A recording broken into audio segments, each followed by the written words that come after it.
এই নব বৃন্দাবনে রাধা গোবিন্দের নাম ও লীলা রস আস্বাদনে ভক্তগণ, ভক্তিমতী মাগণ সবাই সমবেত হয়েছে। আজকের এই দিনটি আমাদের কাছে শুভ দিন। শাস্ত্রে বলে মেঘাচ্ছন্ন দিন তবু নহে দুর্দিন।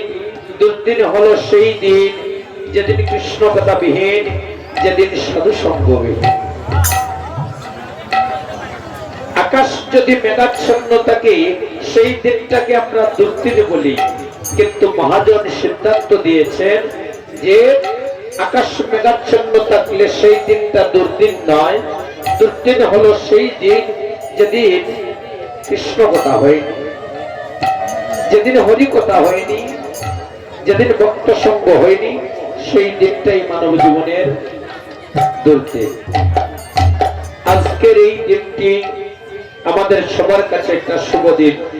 আজকের এই দিনে আমরা সাধু সঙ্গ করছি, ভক্ত সঙ্গ করছি, রাধা গোবিন্দের অপ্রাকৃত নাম ও লীলা রস আস্বাদন করছি।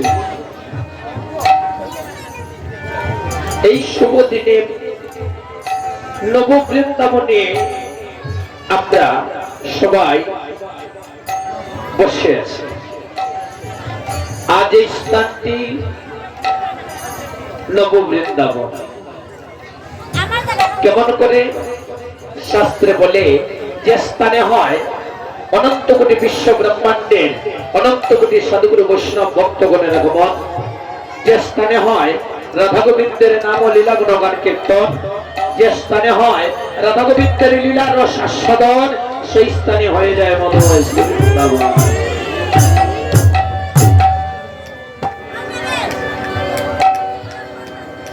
আজ এই নব বৃন্দাবনে দাঁড়িয়ে আমি প্রণাম জানাই অনন্ত কোটি বিশ্ব ব্রহ্মাণ্ডের অনন্ত কোটি সাধুগুরু বৈষ্ণব ভক্তগণের শ্রীচরণে। কেননা এই নব বৃন্দাবন সেজেছে কিন্তু ভক্তের দ্বারা। আমরা সবাই জানি একটি মাত্র বৃন্দাবন আছে ভারতে, উত্তরপ্রদেশে, কিন্তু এই স্থানটি বৃন্দাবন। সেই বৃন্দাবন সেজেছে কাদের দ্বারা? ব্রজগোপী, ব্রজরাকার, ব্রজবাসীগণের দ্বারা। আর এই যে নব বৃন্দাবন, এই বৃন্দাবন সেজেছে কাদের দ্বারা?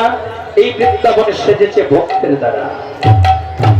তবে বলে আকাশের শোভা চন্দ্র যেমন, চন্দ্রের শোভা তারা, ব্রজের শোভা কৃষ্ণ যেমন, আমার নদের শোভা গোড়া, জলের শোভা পদ্ম যেমন, পদ্মের শোভা হলি, আর হরিনামের শোভা তেমনি গৌর ভক্ত মন্ডলী।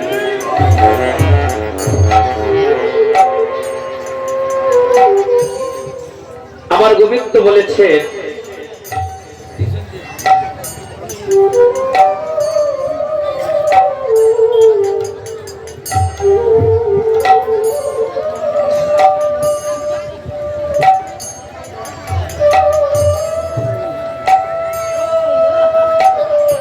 শুধু সহ্য। আমার গোবিন্দ বলেছেন নাহং তিষ্ঠামি বৈকুণ্ঠে যোগী না হৃদয় নচ্ছ ভক্ত যত্র গায়ত্রী তত্র তিষ্ঠামি হে নারদ। আমার গোবিন্দ বলেছেন হে নারদ, আমি বৈকুণ্ঠে থাকি না, আমি যোগী হৃদয়ে থাকি না। আমি কোথায় থাকি জানো? যেখানে আমার ভক্তগণ আমার নাম গুণগান কীর্তন করে, যেখানে আমার ভক্তগণ আমার নাম নিয়ে প্রেমানন্দ বাহু তুলে হরিবল হরিবল ধ্বনি করে।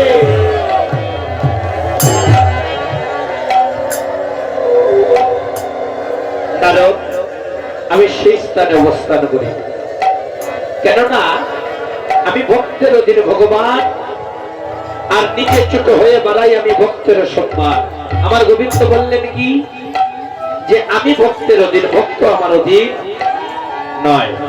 যুগে যুগে ভক্তের ভক্তির কারণে, ভক্তের প্রেমের কারণে এই ধরাধামে নররূপ ধরে আমি অবতীর্ণ হই। জয় রাধে।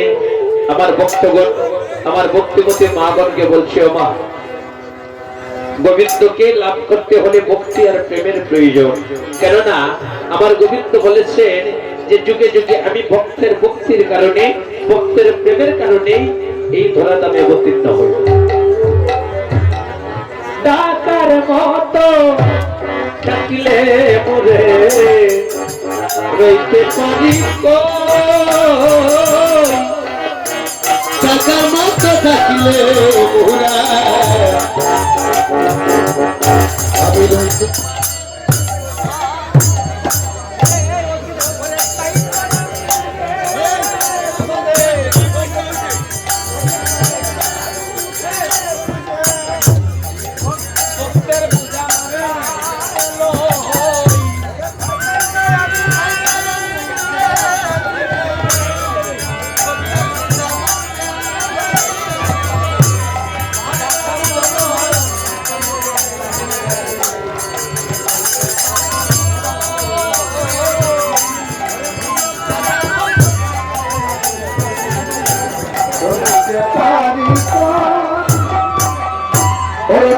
ছিল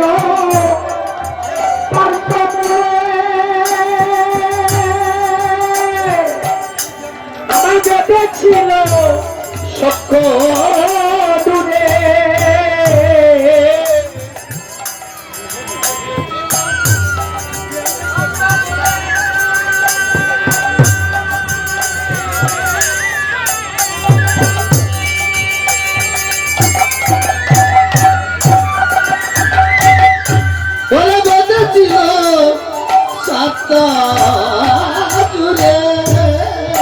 তাই তো আমি কুরুক্ষেত্রে,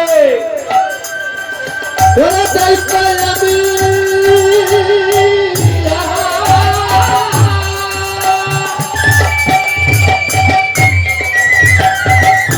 তাই তো আমি কুরুক্ষেত্রে তার রথের সারথি হই, তাই তো আমি কুরুক্ষেত্রে তার রথের সারথি হই। ভালো করে ডাকলে মুরে রইতে পারি কই, ভালো করে ডাকলে মুরে রইতে পারি কই। আমার গোবিন্দ বলেছেন আমাকে যদি কেউ ডাকার মতো ডাকে আমি থাকতে পারি না। আমাকে ডেকেছিল তৃতীয় পাণ্ডব অর্জুন। ভক্তগণ, আমার ভক্তিমতী মাগণ, আমরা সবাই জানি কুরুক্ষেত্র যুদ্ধে অনাদির আদি গোবিন্দ বিশ্ব ব্রহ্মাণ্ডের পিতা অর্জুনের সখ্য প্রেমের কারণে ওই যুদ্ধক্ষেত্রে অর্জুনের রথের সারথি হয়েছিলেন। আমার গোবিন্দ বলছেন যে অর্জুনের প্রেমের কাছে আমি বাধা পড়ে কুরুক্ষেত্র যুদ্ধে অর্জুনের রথের সারথি হয়েছিলাম। আমাকে ডেকেছিল মা নন্দরানী। মা আমাকে বাৎসল্য প্রেমে বেঁধেছিল বলেই গোলকের হরি হয়েও নন্দালয়ে নন্দের নন্দন হয়ে নন্দরাজের বুধে দোয়ারে মাঠে পড়ায়। আমাকে ডেকেছিল রাধারানী। রাধারানী মধুর প্রেমে আমাকে বেঁধেছিল বলেই আমি বাঁশুর সুরে দিবানিশি রাধারানীর গুণ গাই। ডেকোরেটরদের বাইকে দৃষ্টি আকর্ষণ করছি, তাড়াতাড়ি সাউন্ড বক্সের সামনে চলে আসার জন্য। ডেকোরেটরদের বাইকে সাউন্ডের সামনে চলে আসার জন্য অনুরোধ জানাচ্ছি।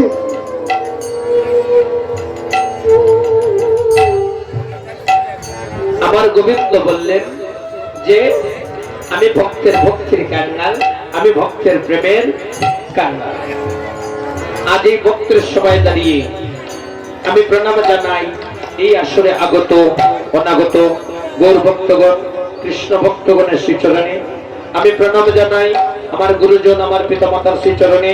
আমি প্রণাম জানাই অন্তহরি গ্রামের গৌর ভক্তগণ, কৃষ্ণ ভক্তগণ, আমার ভক্তিমতী মা বোনের শ্রীচরণে, যাদের অক্লান্ত পরিশ্রমের বিনিময়ে প্রতি বৎসরের ন্যায় এই বছরও এই শ্রী অঙ্গনে রাধা গোবিন্দের অষ্টপ্রহর ব্যাপী শ্রী শ্রী নাম লীলা সংকীর্তন মহোৎসবের আয়োজন হয়েছে।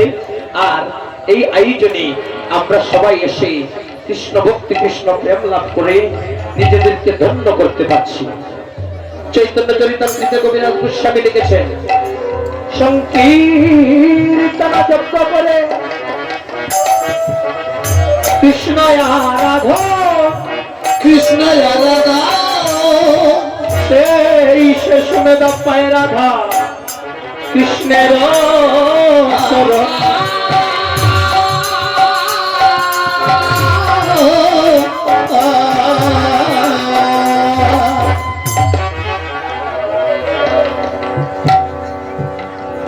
আমার মহাপ্রভু বললেন যে কলিকালে যারা হরিনাম মহাযজ্ঞের আয়োজন করেন তারা কেবল নিজের মঙ্গলের জন্য হরিনাম মহাযজ্ঞের আয়োজন করেন না, জগতের মঙ্গলের জন্য এই হরিনাম মহাযজ্ঞের আয়োজন করা হয়।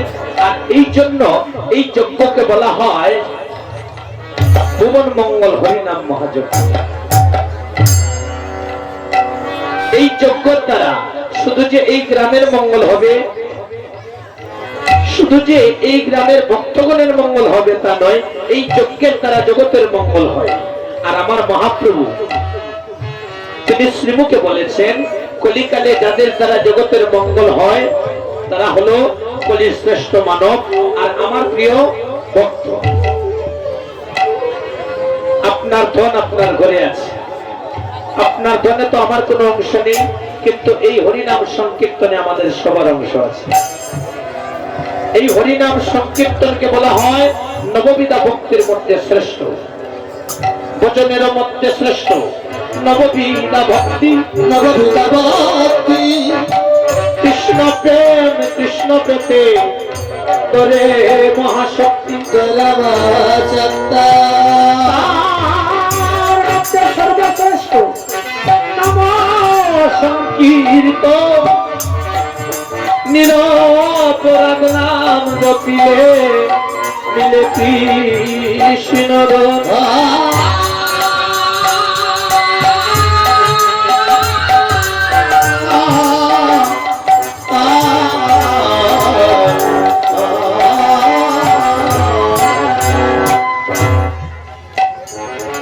সংকীর্তন নববিধা ভক্তির মধ্যে শ্রেষ্ঠ। শাস্ত্রে বলে সাত্য সদম তত্ত্ব যা কিছু সকল, আর হরিনাম সংকীর্তনে মিলিবে সকল। সংকীর্তনের পিতা শ্রীকৃষ্ণ চৈতন্য সংকীর্তন যজ্ঞে তারে ভজে যেজন সেজন হয় যায় ধন্য। শ্রীরাম নবদ্বীপে